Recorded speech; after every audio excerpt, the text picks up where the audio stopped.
Shalom saudara-saudara, hari ini kita berselancar dalam kebenaran dalam seri kitab Matius yang sekarang telah sampai dalam Matius pasal 21 ayat 12 sampai ayat yang ke-17.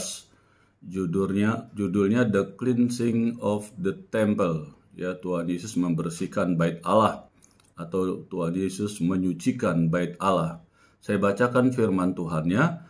Lalu Yesus masuk ke bait Allah dan mengusir semua orang yang berjual beli di halaman bait Allah. Ia membalikan meja-meja penukar uang dan bangku-bangku pedagang merpati dan berkata kepada mereka, "Ada tertulis, rumahku akan disebut rumah doa, tetapi kamu menjadikannya sarang penyamun."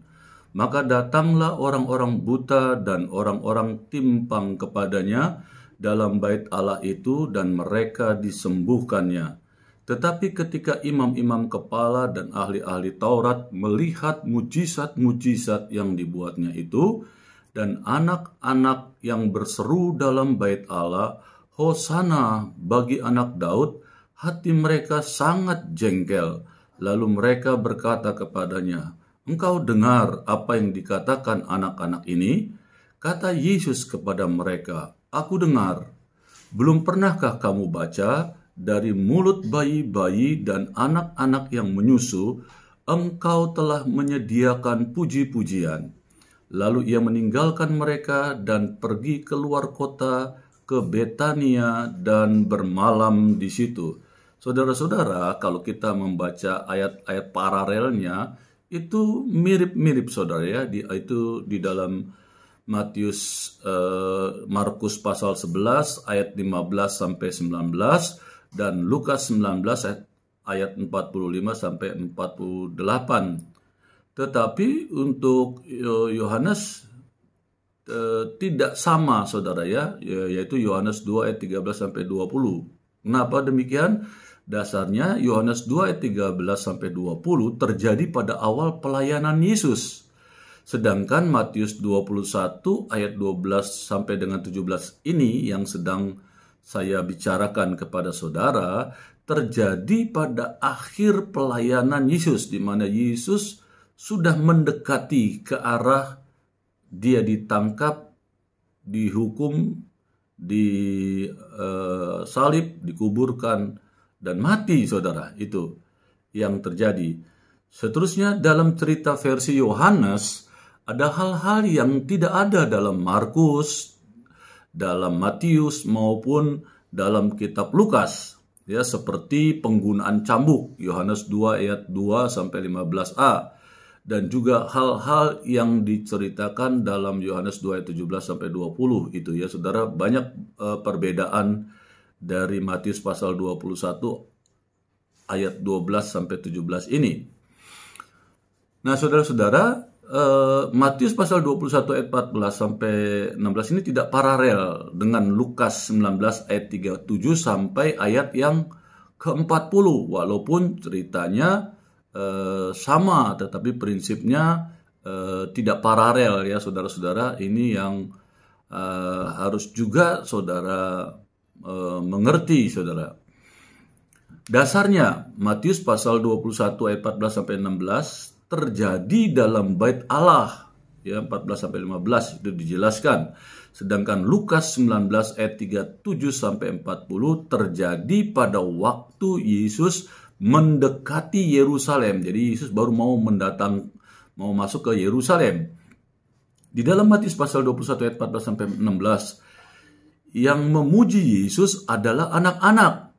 Sedangkan dalam Lukas 19 ayat 37 sampai 40 yang memuji Yesus adalah murid-murid. Tentang hal ini ada orang yang mengatakan bahwa yang dimaksud dengan anak-anak adalah murid-murid Yesus. Karena pada saat itu seorang guru Yahudi biasa memanggil muridnya dengan sebutan anak. Tetapi penafsiran ini tidak mungkin karena dalam Matius pasal 21 ayat 16b, Yesus mengutip dari Mazmur 8 ayat 3 yang justru berbicara tentang bayi-bayi dan anak-anak. Jadi jelas bahwa dalam cerita Matius itu yang dimaksud dengan anak memang betul-betul anak, saudara. Ya, jadi itu perbedaan antara kitab Matius dalam cerita yang sama tetapi berbeda, saudara ya, di dalam ceritanya. Jadi sesuai dengan perikop firman Tuhan bahwa Yesus menyucikan bait Allah yang tadi saya telah jelaskan di dalam Matius pasal 21 ayat 12 sampai 17 ini judulnya itu Yesus menyucikan bait Allah.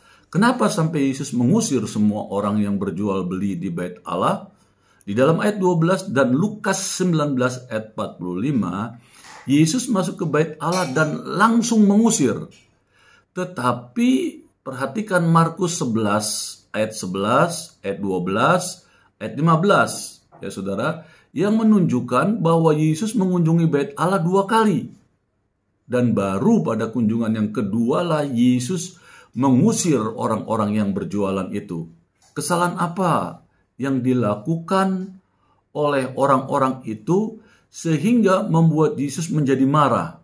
Ya saudara-saudara, saya kupas ada 3 hal, saudara. Yang pertama, meluruskan kembali tujuan dari penjualan binatang dan penukaran uang yang dilakukan di dalam bait Allah, khususnya untuk hari-hari raya besar keagamaan Yahudi, yang dimana Tuhan perintahkan setahun 3 kali orang Israel wajib menghadap Tuhan di Yerusalem. Dan dalam kedatangan mereka ke Yerusalem untuk bertemu dengan Allah itu, dia harus membawa korban, saudara. Tidak boleh dengan tangan hampa, kata firman Tuhan. Sebenarnya dalam kekristenan juga kita diberikan pengertian juga demikian. Kalau kita sedang beribadah kepada Tuhan, entah hari Minggu, entah hari yang lain di mana saudara di gereja saudara dipercayakan untuk ada ibadah, jangan dengan tangan hampa. Tetapi ada orang yang melebar-lebarkan. Dengan tangan hampa itu ya dengan nyanyi, dengan hati dan sebagainya. Seharusnya tidak demikian. Ini jelas berbicara tentang membawa korban, membawa persembahan, bukannya sekedar korban pujian dan kedatangan waktu dan sebagainya. Tidak, saudara, itu konteksnya tidak seperti itu. Ya, kalau ditafsirkan mau seperti itu ya boleh saja, tafsir bebas. Tapi firman Tuhan ini jelas berbicara tentang orang Yahudi harus menghadap Tuhan ke bait Allah, ke Yerusalem itu. Tidak dengan tangan hampa, mereka harus bawa, saudara, untuk korban di bait Allah. Semua orang Yahudi harus datang dan membawa korban. Barangkali mereka nggak bawa binatang untuk korban, kambing, domba, burung tekukur, lembu dan sebagainya yang memang diwajibkan untuk orang-orang yang telah ditetapkan stratanya, ya, untuk wajib membawa korban-korban itu. Tetapi mereka bisa membawa uang. Nanti uang itu ditukarkan. Nah, makanya di dalam cerita ini diceritakan bagaimana ada tempat penukaran uang.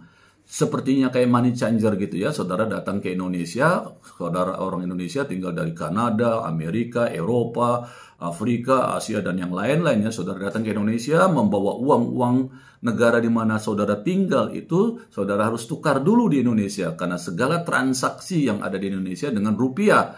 Sehingga uang dolar kalian, kalau saudara dari Cina, yen kalian, saudara baht dari Thailand, saudara bawa uang baht itu, saudara, semuanya harus ditukar di money changer, saudara. Dijadikan uang Indonesia supaya bisa bertransaksi dengan baik. Walaupun dengan kondisi yang sekarang sih ya uang-uang asing itu bisa untuk diajak bertransaksi, saudara. Di Indonesia sudah bisa dolar membeli sesuatu pakai dolar dan itu diterima di tempat-tempat tertentu itu ya sudah hal yang biasa. Tapi prinsipnya saudara kalau mau bertransaksi secara umum saudara harus menukar uang di mana negara saudara tinggal di Eropa gitu ya, atau saudara tinggal di Amerika dengan dolar, saudara tukar dulu di money changer menjadi rupiah dan setelah itu saudara bisa beli apa saja karena di Indonesia ini semua transaksi dengan umumnya rupiah. Nah seperti itu. Nah begitu saudara orang-orang Israel ini datang dari berbagai bangsa dengan segala keuangan mereka, kekayaan mereka untuk mereka berkorban datang ke Yerusalem karena perintah Allah itu mereka harus datang menghadap Tuhan tidak dengan tangan hampa dan harus membawa korban, saudara. Kan nggak mungkin bawa kambing dari dari negara di mana mereka ada, ya di Libya, Mesir dan sebagainya. Nggak mungkin nenteng-nenteng, itu kan jauh jaraknya dan itu merepotkan, sehingga mereka bawa uang. Dan puji Tuhan para imam-imam itu mengerti kondisi yang ada untuk orang-orang yang ada di berbagai bangsa, orang-orang Israel yang ada di berbagai bangsa yang mau datang ke Israel untuk menghadap Tuhan itu, sehingga akhirnya mereka mempersiapkan ya hal-hal yang layak untuk mereka bisa menghadap Tuhan di Yerusalem, ketemu dengan Tuhan dan berkorban. Ya, makanya uang-uang mereka ditukarkan dengan uang-uang Bait Allah yang ada. Itu uang-uang yang ada di Bait Allah pun uang-uang yang khusus, saudara, tidak sembarangan, saudara. Dan ditukar di situ, terus juga untuk membeli binatang, beli binatang di situ, dan binatangnya sudah dipersiapkan, saudara. Bukan binatang sembarang di kebun, di penjualan binatang-binatang begitu ya, yang bisa ada tipu-tipu, binatang jelek, binatang yang tidak bagus dijual dengan harga yang berlebihan. Ini enggak, ini binatang benar-benar yang dipersiapkan untuk dikorbankan di Bait Allah, karena firman menjelaskan bahwa korban binatang yang dibawa yang dikorbankan tidak boleh bercacat sedikit pun juga. Sehingga akhirnya para imam berinisiatif membuat sebuah penggembalaan, saudara ya, untuk menggembalakan domba-domba, kambing dan sebagainya, dan untuk dikorbankan. Dan itu sesuatu yang sudah dibuat oleh para imam, ditentukan oleh para imam untuk gembala-gembala menjaga, melindungi, memelihara domba-domba itu. Benar-benar mereka binatang yang siap untuk dibawa ke Bait Allah, karena mereka untuk dikorbankan. Jadi bukan penggembala biasa. Jadi ini penggembala juga ditentukan oleh imam, diajar bagaimana mereka mengelola domba-domba itu menjadi layak untuk dikorbankan. Ya, pada saat mereka binatang-binatang itu akan dikorbankan. Nah, binatang-binatang inilah yang dijual, dan imam menetapkan orang-orang yang menjual itu di Bait Allah. Orang-orang yang bertransaksi tukar uang-uang asing itu dengan uang-uang Bait Allah. Nah, itu ditetapkan oleh imam. Nah, inilah yang terjadi, saudara. Ya, saudara. Jadi sebenarnya ini tujuan dari penukaran uang dan penjualan binatang adalah baik, saudara. Yaitu supaya umat yang datang bisa bawa korban binatang dan uang sesuai dengan ketentuan Bait Allah. Tetapi dalam perjalanan waktu, mulai banyak yang menyelewengkan tujuan korban itu. Ya, saudara. Yang tadi saya jelaskan cukup panjang lebar tentang uang-uang yang harus ditukar dan binatang-binatang yang harus dibeli itu, saudara. Dan tanpa disadari, saudara, dalam waktu yang cukup panjang terjadi perubahan-perubahan moral. Ya, saya sebut moral, kenapa? Karena orang-orang yang dipercayakan yang tadinya tulus, lurus, mereka mengikuti perintah imam-imam. Bahkan imam-imamnya sendiri benar-benar tulus membuat binatang-binatang itu untuk mempermudah orang-orang Israel yang datang ke Yerusalem untuk berkorban. Uang-uangnya juga untuk ditukar, untuk menjadi penukaran, menjadi uang-uang yang ditetapkan oleh Bait Allah untuk menjadi uang yang layak dikorbankan, ditaruh di Bait Allah. Itu awalnya tulus, imam-imamnya tulus, membangun orang-orangnya juga, mengelola domba, mengelola penukaran uang, itu juga semua tulus untuk kemudahan-kemudahan orang-orang Israel atau orang-orang yang berubah, mempercayai agama Yahudi. Nah, mereka balik datang ke Israel, saudara. Tulus semua tujuannya baik, mulia untuk kemuliaan Tuhan. Tapi dalam perjalanan terjadi degradasi moral, ya. Mereka melihat ternyata bisa dicari celah untuk mendapatkan keuntungan dari tugas yang mereka dipercayakan, pelayanan yang mereka dipercayakan, kepercayaan untuk mereka berjual beli terhadap binatang dan keuangan, penukaran uang yang ada. Mereka mencari tambahan-tambahan yang akhirnya terlalu mahalnya, ya. Kambing yang barangkali biasanya 1 juta, sudah bagus dan sebagainya, mereka bisa jual 5 juta, bahkan bisa 10 juta, karena saudara, yang datang itu ke Israel, saudara, terakhir di dalam Paskah ketika Yesus mau mati itu kurang lebih 2-3 juta orang datang menghadap Tuhan ke Yerusalem. Banyak sekali yang datang ke Yerusalem dan mereka membawa korban, saudara. Itu mencari keuntungannya mudah sekali karena orang juga buru-buru, nggak mau repot-repot, sehingga yang dari luar datang pun Ini 5 juta men, dia beli saja itu kambing yang harganya seharusnya 1 juta. Begitulah tipu daya atau kecurangan yang dibuat oleh imam-imam, karena imam-imam akhirnya tahu itu dan membiarkan, karena dia tanpa sadar juga mendapatkan keuntungan-keuntungan itu, dan orang-orang yang dipercayakan mengelola kambing domba untuk dijual di Bait Allah itu juga mencari keuntungan yang berlebihan. Penukaran uang juga begitu. Padahal kan saudara, kalau kita lihat di money changer juga kan ada batasan yang ditentukan oleh Bank Indonesia. Tidak boleh lebih ini membeli uang dolar atau lebih rendah dari membeli dolar dari yang ditentukan. Ditetapkan supaya tidak liar, tidak semau-maunya para money changer itu membeli dan menjual uang-uang yang ada yang dipercayakan kepada mereka, saudara. Dan ini terjadi di Bait Allah, ya saudara ya. Jadi jelas tujuannya adalah baik.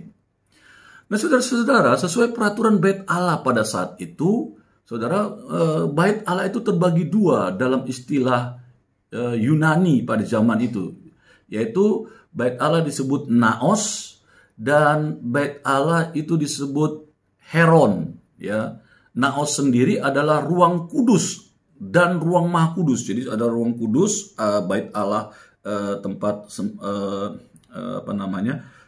tabut Allah bersemayam, dan ada ruang kudus di mana para imam-imam, ya, itu ada roti, ada api menorah, untuk ada ukupan pembakaran. Di situ ruang-ruang yang memang ditetapkan untuk para imam, dan ruang maha kudus untuk imam besar yang ada. Nah, itu disebut Naos, saudara. Sedangkan ada yang disebut namanya ruang-ruang yang disebut Heron.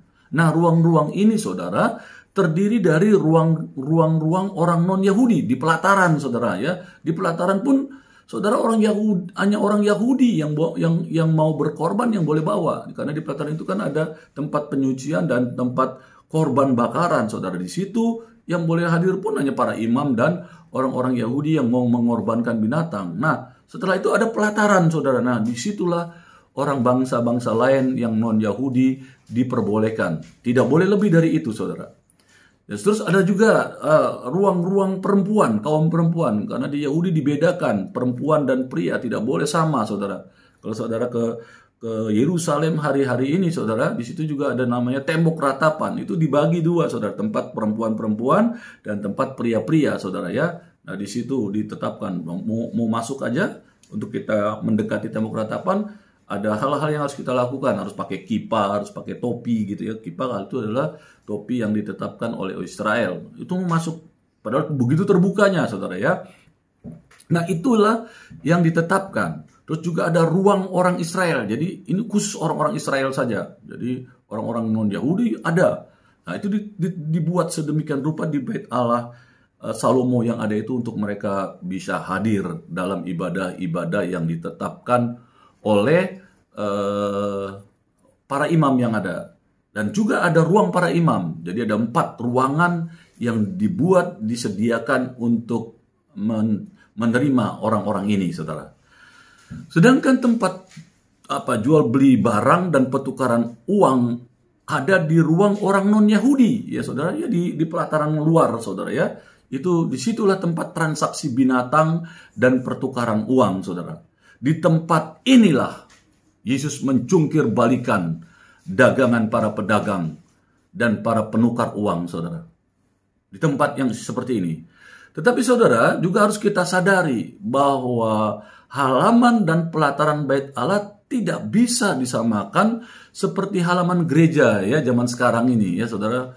Ya, bagi mereka, ya saudara, itu berbeda sekali. Halaman pelataran adalah tempat berbakti.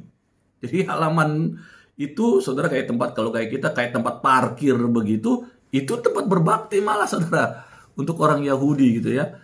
Karena sanctuary hanya boleh dimasuki oleh imam, tempat maha kudus, ruang kudus, itu hanya boleh para imam dan imam besar. Jadi semuanya di pelataran, saudara. Tidak masuk di dalam gedung ruang maha kudus dan ruang kudus yang ada. Para penafsir berpendapat bahwa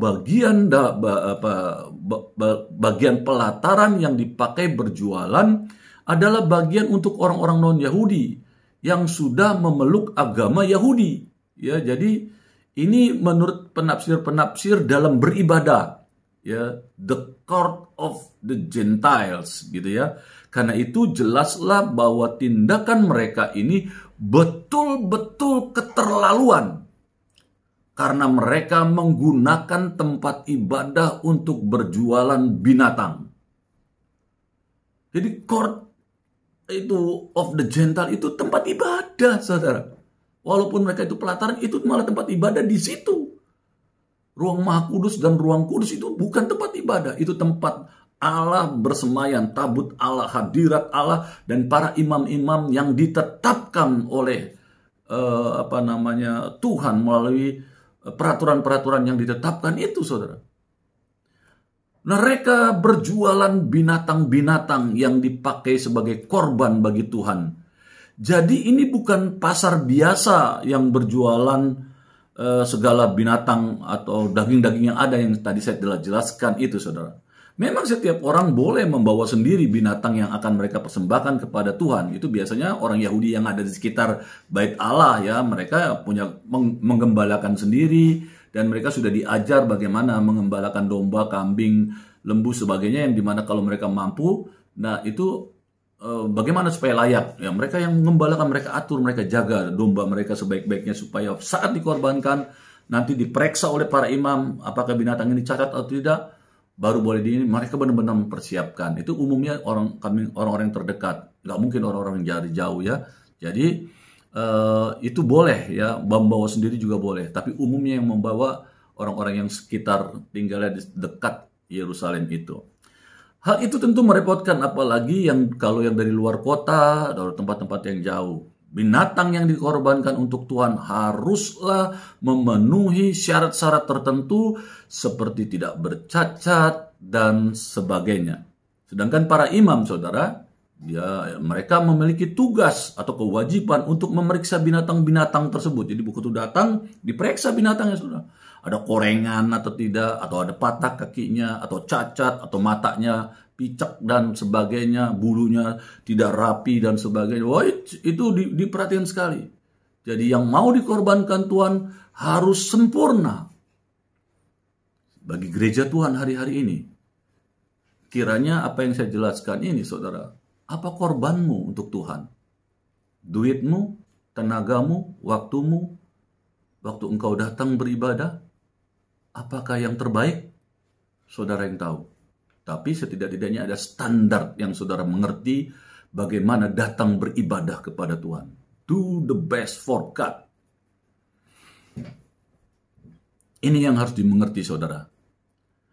Jadi, saudara, untuk bisa sedangkan para imam ini yang mendapatkan kewajiban untuk memeriksa binatang-binatang tersebut, jadi diperiksa, dijaga.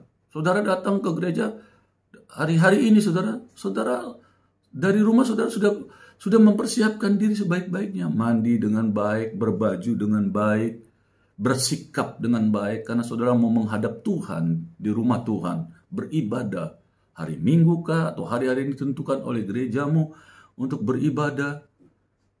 Beribadah itu dengan persiapan yang baik, tidak seenak-enaknya datang ke gereja gitu, yuk, dengan sendal, dengan kaki nyeker, dengan baju yang seadanya saja, dengan alasan Tuhan melihat hati. Wush, sembarangan saja kamu. Tidak boleh begitu, saudara, mensikapi kehidupan. Saudara menghadap presiden, saudara menghadap gubernur, saudara menghadap wali kota, coba saudara pakai celana pendek, pakai sendal saja, atau saudara pakaian bagus tapi pakai sendal lah. Apa saudara dianggap sopan? Jangan begitu. Masa penghormatan kepada Allah, penciptamu itu, kamu tidak ada punya sopannya, terus saudara membenarkan diri dengan bahwa Allah menilai hati? Belajar firman Tuhan dengan baik, supaya jangan memakai pikiranmu untuk datang kepada Tuhan. Kan banyak sekarang pengajaran progresif, yang katanya progresif sih boleh, silakan bertumbuh pengenalan kita akan Tuhan. Tapi kalau progresifnya menghina ibadah, kamu salah. Makanya belajar Alkitab. Jangan mau dengar-dengar pengajar-pengajar palsu. Baca firman. Ya. Karena banyak orang-orang sekarang ditipu daya. Atau pengajaran yang kurang tepat. Bisa jadi. Saya juga bisa kurang tepat dalam perjalanan. Karena saya manusia terbatas. Tapi makanya saudara baca firman. Supaya saudara tidak bisa ditipu daya oleh pengajar-pengajar palsu. Karena saudara baca firman Tuhan setiap hari. Saudara tidak mungkin bisa dibohongi. Nah, itu yang harus dimengerti, saudara. Jadi jangan sembarangan datang beribadah dengan alasan Allah melihat hati, sembarangan saja. Jangan begitu ya.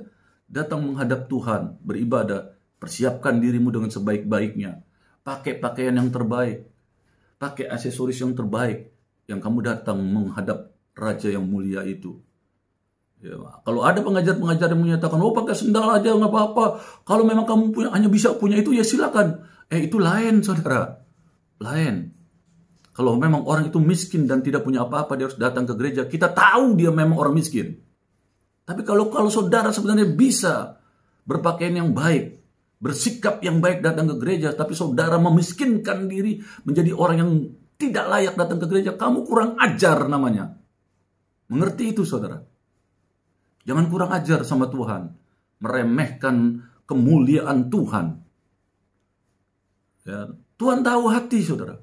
Kamu meremehkan Tuhan sebenarnya ketika kamu datang dengan sembarangan. Saya harap dimengerti pengajaran firman Tuhan. Saudara, untuk mereka memeriksa binatang-binatang itu untuk bisa mendapatkan untung. Nah, ini ternyata dalam perjalanan mereka bergeser moralnya. Mereka mencari keuntungan. Memaksa orang-orang untuk membeli binatang di bait Allah dan mengafkirkan binatang-binatang yang tidak dibeli.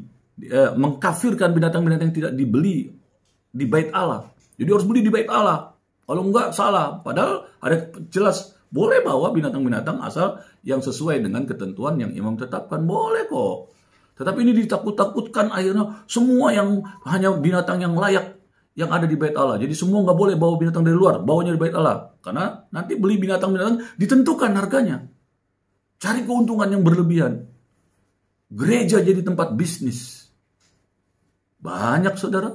Ini pun juga bisa menjadi peringatan kita di hari-hari ini. Gereja-gereja mencari keuntungan. Orang datang ke gereja mencari keuntungan.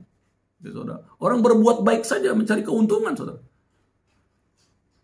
Memberikan diakonia untuk kelihatan oleh orang-orang lain. Untuk membuktikan bahwa dia orang baik. Dia mencari keuntungan. Padahal berkorban, saudara, taruh binatangmu disembelih, selesai, habis binatangmu. Tidak ada yang perlu dihargai, dihormati. Karena itu perintah Tuhan, kamu sudah diberkati, kamu bersyukur bisa membawa korban, bertemu dengan Tuhan di bait Allah, beribadah kepadanya, dan saudara pulang dengan sukacita. Tak perlu memikirkan lagi korbanmu itu. Atau tidak mencari keuntungan dari korbanmu itu. Ulah para imam tersebut, saudara, menyebabkan tempat ibadah menjadi kotor. Kotor, saudara. Akhirnya tidak terkendali, binatang seenaknya ngumpul datang. Karena sudah tidak terkendali, ingin cari untung. Sampai tidak lupa harus berpakaian yang layak, binatang yang baik, tempat yang bersih dan sebagainya. Udah gak mikirin lagi, yang penting jual beli. Dia mereka tahu kotor atau tidak. Kotornya kotor hati, kotor curang, dan sebagainya. Saudara. Kotor tempat juga. Saudara. Ribut dan bau tempat itu. Itu yang membuat Tuhan Yesus melihatnya marah sekali. Ya, jadi perhatikan bahwa hal-hal ini yang membuat Tuhan Yesus menjadi marah. Karena sudah banyak melanggar tujuan, ya, dari sebenarnya tujuan binatang dan penukaran uang yang tadi saya jelaskan, tujuannya untuk sesuai dengan Taurat Tuhan. Mereka datang bertemu dengan Allah di bait Allah. Kita anak-anak Tuhan juga datang beribadah. Tujuannya untuk menyenangkan Tuhan. Karena sepanjang minggu engkau telah diberkati Tuhan. Dengan hidup yang baik, dengan pekerjaan baik, keluarga yang baik, kesehatan yang baik. Sehingga engkau datang ke gereja untuk beribadah kepadanya dengan sukacita. Bahwa engkau boleh ada sebagaimana kamu ada karena anugerahnya. Sehingga waktu kita ibadah, kita memberi yang terbaik. Memberi korban pun tidak hitung-hitungan lagi. Ketika memberi korban kita, ini uangnya mau diapakan? Enggak peduli. Persembahan persepuluhan kah? Persembahkan hidupmu, seluruh hidupmu kah? Terserahlah bagaimana saudara ditetapkan oleh gerejamu untuk menabur, saudara. Tapi semuanya diberikan yang terbaik. Tak ada lagi begitu keluar dari gereja, segala yang telah kau taburkan, uang kah, tenaga, waktu, talenta, selesai. Semuanya sudah jadi dupa yang harum, yang menyenangkan hati Tuhan. Selesai. Nanti minggu depan kamu datang lagi, atau ibadah-ibadah yang datang lagi. Bawa lagi yang terbaik yang kau dapat dari hasil yang kau dapat di pekerjaanmu, usahamu, apa saja.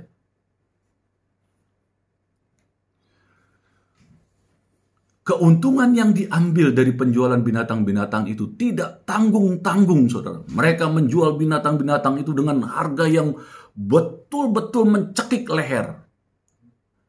Yaitu puluhan kali lipat dari harga normal. Mereka bukan melakukan hal itu atau hal ini hanya pada sapi dan domba saja. Yang merupakan persembahan orang-orang yang kaya. Ya, sapi dan domba itu kan rata-rata untuk orang yang mampu, saudara. Tetapi bahkan juga pada penjualan burung merpati. Bayangkan burung merpati itu untuk orang-orang miskin, saudara. Dipercayakan Tuhan, orang miskin pun harus bawa sesuatu. Jadi kalau sekarang saudara, maaf, saudara tidak punya uang, tapi bisa nonton pulsa. YouTube, saudara nonton pulsa berjam-jam. Tapi begitu datang ke gereja, nggak bawa persembahan dengan alasan, saudara orang susah. Keterlaluan sekali. Saudara nonton YouTube, nonton TikTok dan sebagainya berjam-jam, itu pulsa, saudara. Setiap hari. Begitu saudara datang ibadah hari Minggu, seminggu sekali, kasih persembahan aja. Sudah memberikan yang terbaik untuk gereja. Kelewatan.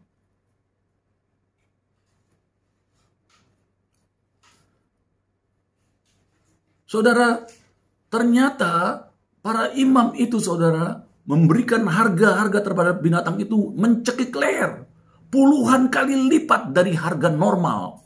Mereka bukan melakukan hal ini hanya pada sapi dan domba yang merupakan persembahan orang kaya, tetapi bahkan juga pada penjualan burung merpati yang merupakan persembahan untuk atau dari orang miskin.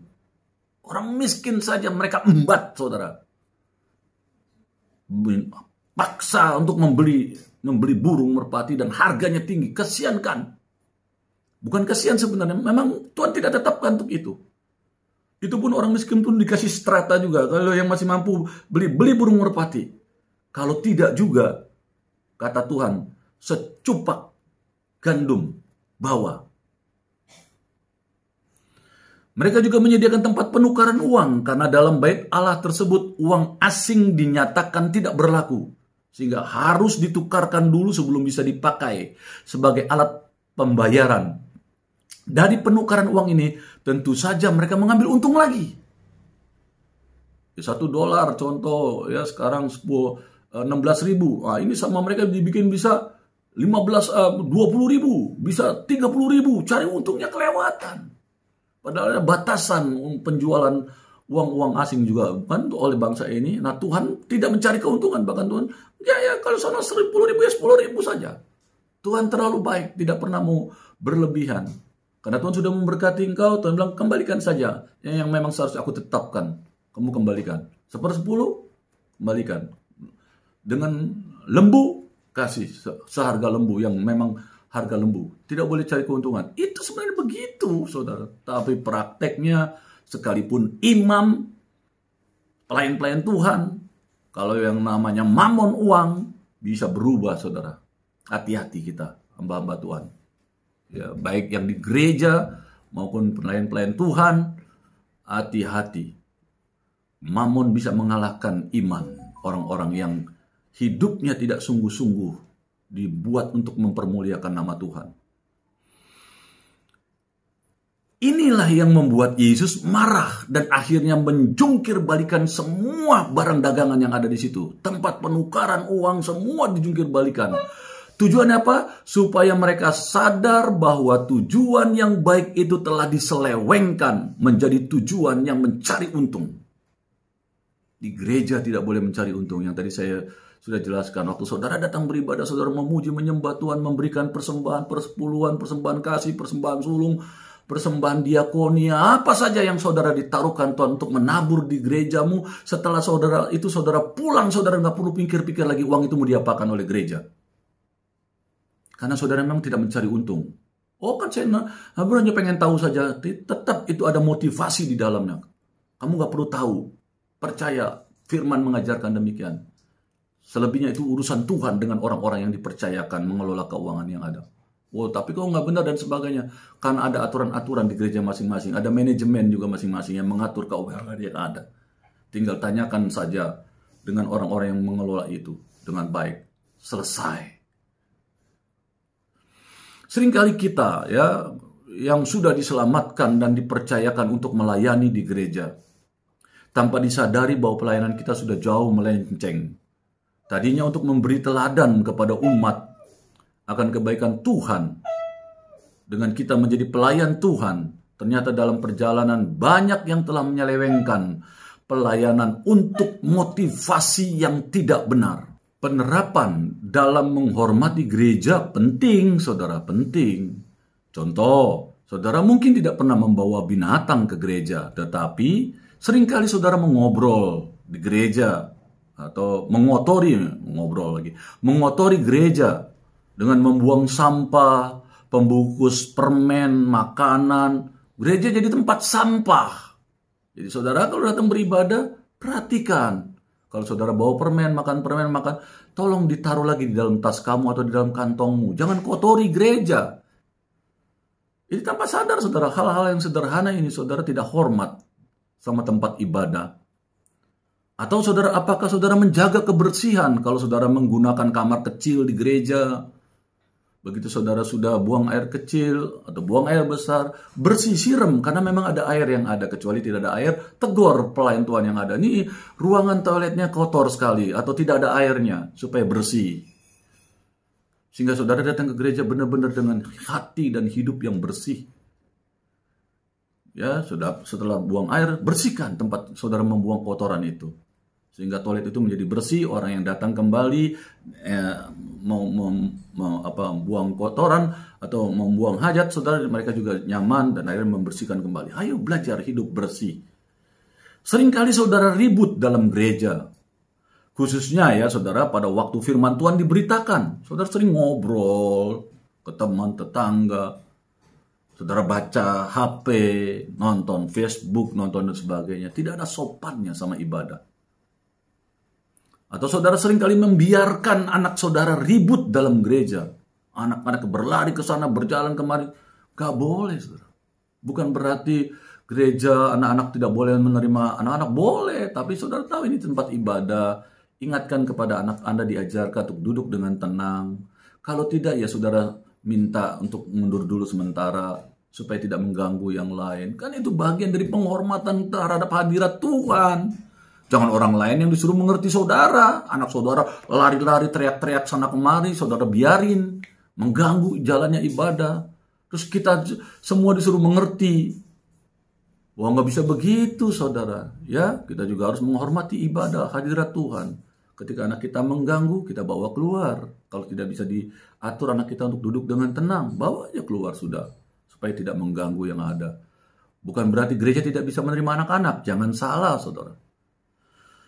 Ini yang saudara harus mengerti ya, anak-anak itu seenak-enaknya saudara. Kalau nggak diatur ya bahaya juga kan, yang mengganggu ibadah gitu ya. Seringkali saudara pergi ke gereja dalam keadaan belum mandi, ya, atau dengan memakai pakaian yang sudah beberapa hari ya saudara tidak dicuci, sehingga kelihatan baunya, atau berpakaian hanya pakai sendal. Atau hanya pakai baju kaos yang biasa saja yang menganggap bahwa Tuhan melihat hati yang tadi saya jelaskan di atas. Tidak boleh seperti itu. Saudara sedang menghadap Raja kemuliaan. Hormati Tuhan. Saudara pengen dihormati kan? Hormati Tuhan. Yang tidak kelihatan saja Raja mulia, saudara tidak hormati apalagi yang kelihatan. Saudara malah suruh, ya kan kita melihat kalian aja hatinya tidak benar dan sebagainya. Tidak bisa. Tidak bisa saudara. Hati yang benar juga kelihatan sikap kita benar. Jangan ngomong bahwa hati benar, tapi sikap sembarangan sembrono. Itu tidak begitu, saudara. Ya, Tuhan lihat hati, tapi sikap kita pun sama dengan hati kita. Kalau kita hormat, pasti sikap kita pun hormat. Ini saudara yang harus dimengerti. Demikian juga sekiranya kita yang berdosa ini, saudara, yang penuh dengan kekotoran dan kenajisan, dengan kerendahan hati datang kepada Yesus, maka darahnya sanggup untuk membersihkan dan menyucikan kita. Dan kalau kita telah disucikan, apakah Yesus juga tidak akan sanggup menyembuhkan dan memulihkan? Yesus sanggup melakukan segala sesuatu. saudara. Bagi Tuhan tidak ada yang mustahil. Jadi saudara kalau datang kepada Tuhan, orang boleh ada pendeta-pendeta yang imannya luar biasa katakan, Tuhan nggak sembarangan menyembuhkan, Tuhan juga nggak seenaknya aja diatur-atur oleh kita. Iya betul, tapi saudara, kamu harus percaya kalau kamu datang kepada Tuhan, apa masalahmu yang tidak dapat Tuhan selesaikan? Dengan hati yang benar kamu datang kepada Tuhan. Kamu sakit, saya berani katakan kalau kamu datang dengan hati yang benar kepada Tuhan. Kamu datang ke gereja, kamu beribadah, waktu kamu menyanyi, kamu disembuhkan. Waktu kamu dengar firman Tuhan dengan sukacita, mendengar suara Tuhan melalui hambanya yang diperkatakan, kamu disembuhkan. Terlalu ajaib Tuhan untuk melakukan mujizat-mujizatnya bagi orang yang mengasihi, percaya dan mengasihi Dia. Saudara, jangan diatur-atur kalau Tuhan mau mengasihi orang atau memulihkan orang atau menyembuhkan tuh orang atau membawa perkara mujizat. Terlalu ajaib Dia. Tidak perlu dengan etika-etika yang berlebihan secara duniawi. Cukup hatimu mengasihi Tuhan. Datang ke gereja, kamu nyatakan kasihmu kepada Tuhan dengan ibadah yang baik. Tuhan berkarya dalam hidupmu. Apa masalahmu? Kamu datang ke gereja, ketemu Dia. Dan saya berani perkatakan, kalau kamu ketemu Dia, tidak ada yang tidak dapat dilakukan oleh Allah untuk menyelesaikan masalahmu. Sakitmu, permasalahan ekonomimu, keluargamu, apa saja. Terlalu ajaib Dia untuk melakukan segala perkara dalam kehidupan kita. Jadi saudara, itu yang kita harus mengerti. Tidak akan saudara, apakah Yesus juga tidak akan sanggup menyembuhkan dan memulihkan saudara? Pasti bisa. Datanglah kepada Yesus dengan kerendahan hati. Yang tadi saya jelaskan. Rendah hati, dengan hormat, dan saudara buktikan saudara dengan hidupmu ketika engkau datang beribadah. Ketemu dengan Dia. Seterusnya, imam-imam dan ahli-ahli Taurat itu tidak senang, saudara, ternyata melihat Yesus dihormati oleh anak-anak kecil, bahwa hosana bagi Dia yang datang di dalam nama Tuhan. Wah, ini siapa? Mereka tahu siapa Yesus. Dia manusia biasa. Kenapa dihormati seperti Tuhan? Makanya orang Yahudi, para imam marah kepada Yesus. Kamu lihat orang-orang itu menghormati kamu seperti Tuhan. Mereka nggak terima Yesus dihormati seperti Tuhan, saudara. Marah mereka. Tapi kan Tuhan Yesus katakan tidak seperti itu. Ternyata kejadian yang ada tidak membuat imam-imam dan ahli-ahli Taurat itu senang, saudara. Malah sebaliknya, apa yang dilakukan, Tuhan Yesus menjengkelkan mereka.